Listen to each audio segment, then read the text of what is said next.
Hello, I'm Robert, and you're welcome here in my busy little shop. Well, it's a messy little shop, but we're trying to put that in order this morning. But I was talking with one of my subscribers out there, Danny, this morning by email. We sent a couple emails back and forth, and my email can be found in the description of my channel. And he was talking about needing to purchase some leather, and he was going to be purchasing, it was something like 7-8 ounce leather.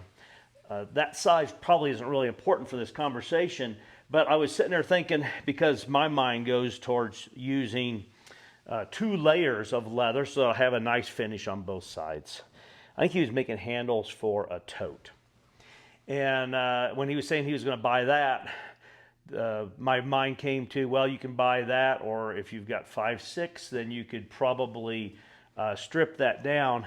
And I was thinking yesterday about a video idea of, maybe tools that I use on a regular basis that maybe I've either in the past shown quite a bit, and then I feel like, people don't need to, see that tool over and over again. So I skip showing that part of the process, in my videos. And when he was talking about that leather, I was thinking about the fact that it really kind of changed, this one tool really changed how I approached a lot of things. Purchasing leather was one of them, and options on projects was another. Before I had this tool, I had to purchase my leather specific to, the task at hand. In other words, if I needed a 8-ounce handle, then I needed to find either 8-ounce leather, but since I like the finish on both sides, then I had to find 4, and then I'd start measuring. I'm like, well, I've got some 5-ounce, 10 ounces too thick, and all of that. So enough of a ramp up here. I do appreciate you spending time with me in the shop. Let's take a look at this tool that I use probably daily, other than probably my my mauls and my wing divider. Okay, tape measure. This is the tool that I use the most, and it really changed my approach to Leathercraft. So let's take a look at this. So the unsung hero on my workbench, I think, really is the splitter. I think you guys know I have it. There's been a few videos I've done on, simple maintenance on it, sharpening it and such. But you can probably tell from the mess around here, and there's always a mess on the floor beneath it, that this tool here gets used a bunch. And when I purchased this tool, and this particular model is the Economy Heritage Splitter from Weaver, and by no means am I saying that this is the best one out there. There's lots of them out there. I think you got to find what you're looking for.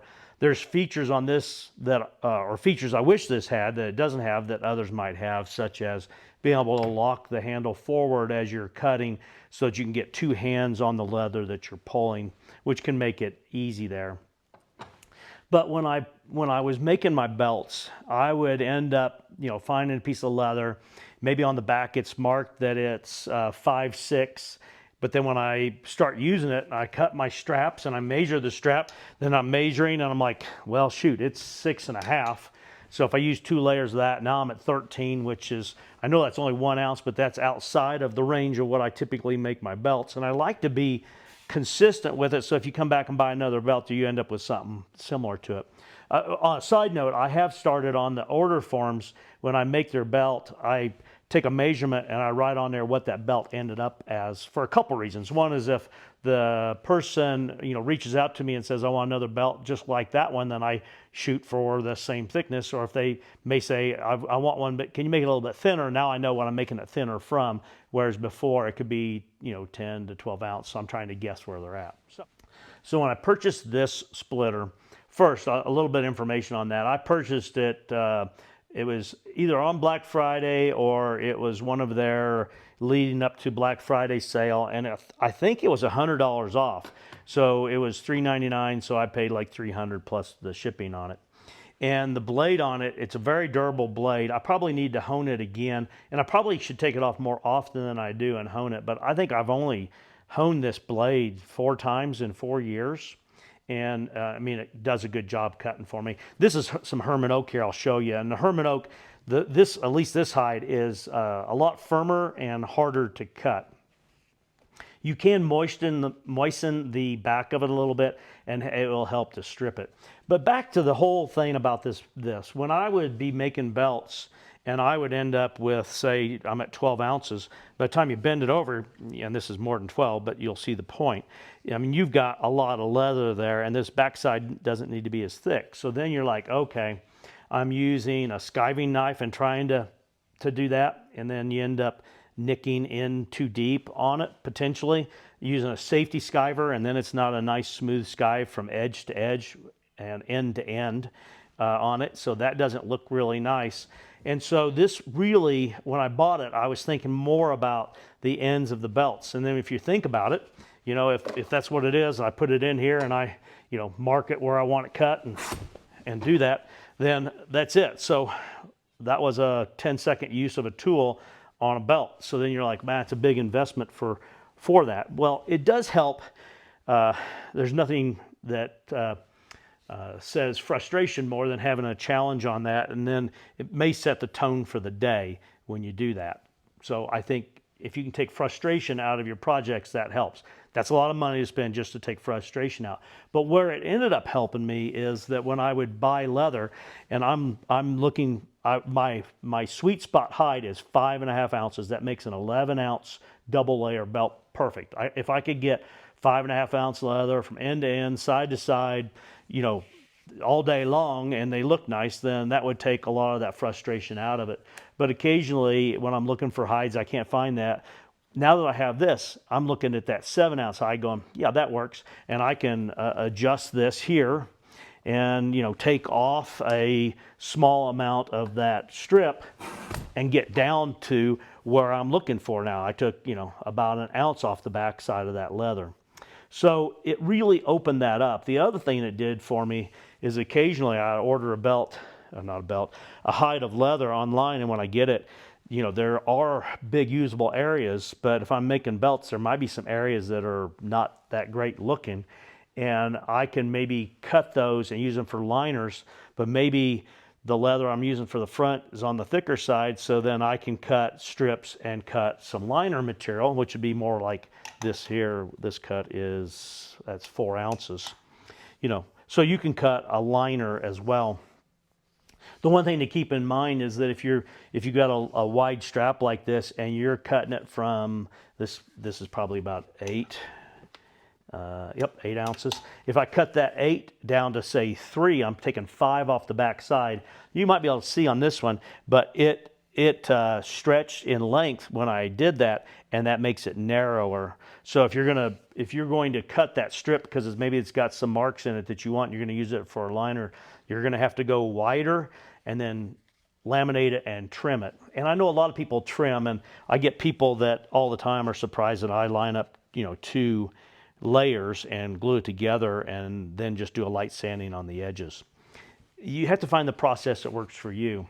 But the splitter really opened up the world. The other thing that did for me is these here are drops off of belts that I did.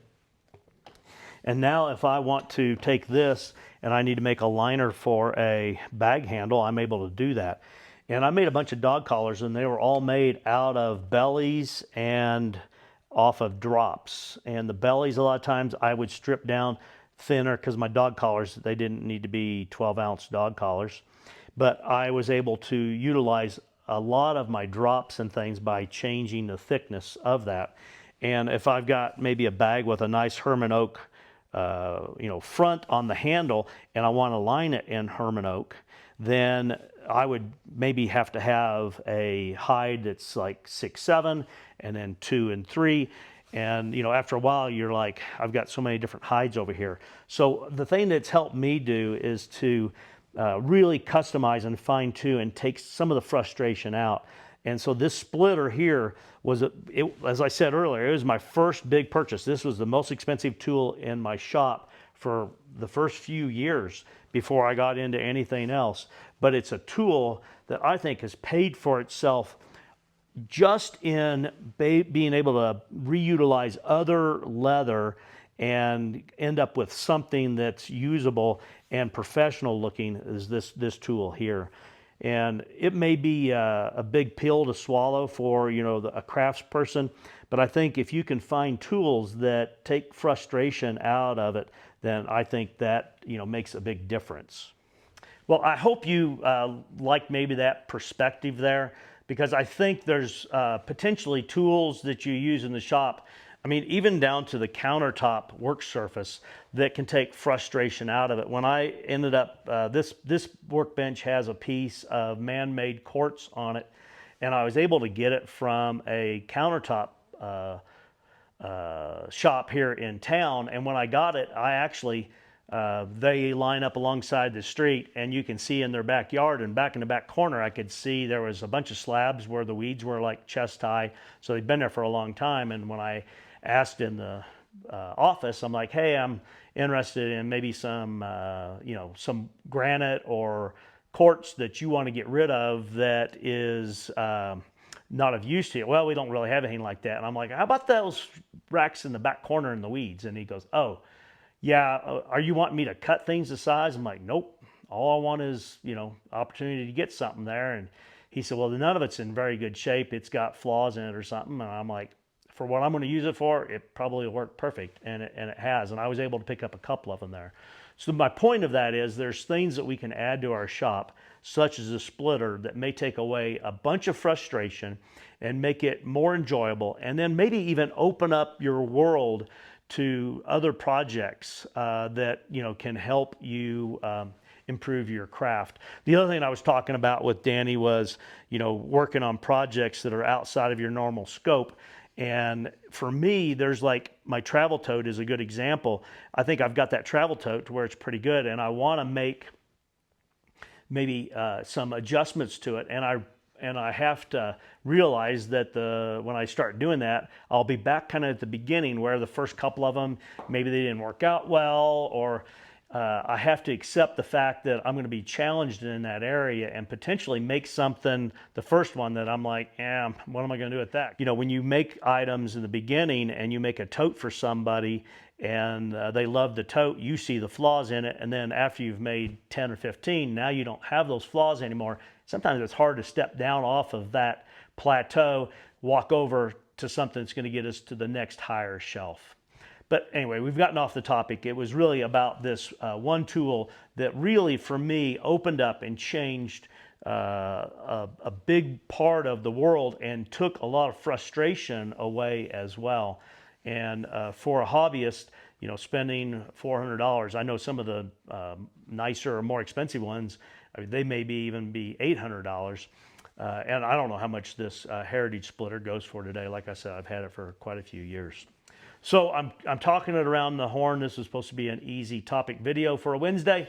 I appreciate you being here with me in the shop today. Please like, share, and subscribe. But more importantly, I hope you have a great day. And think about things on your workbench that, or things that you could add to your workbench that'll make the task more enjoyable.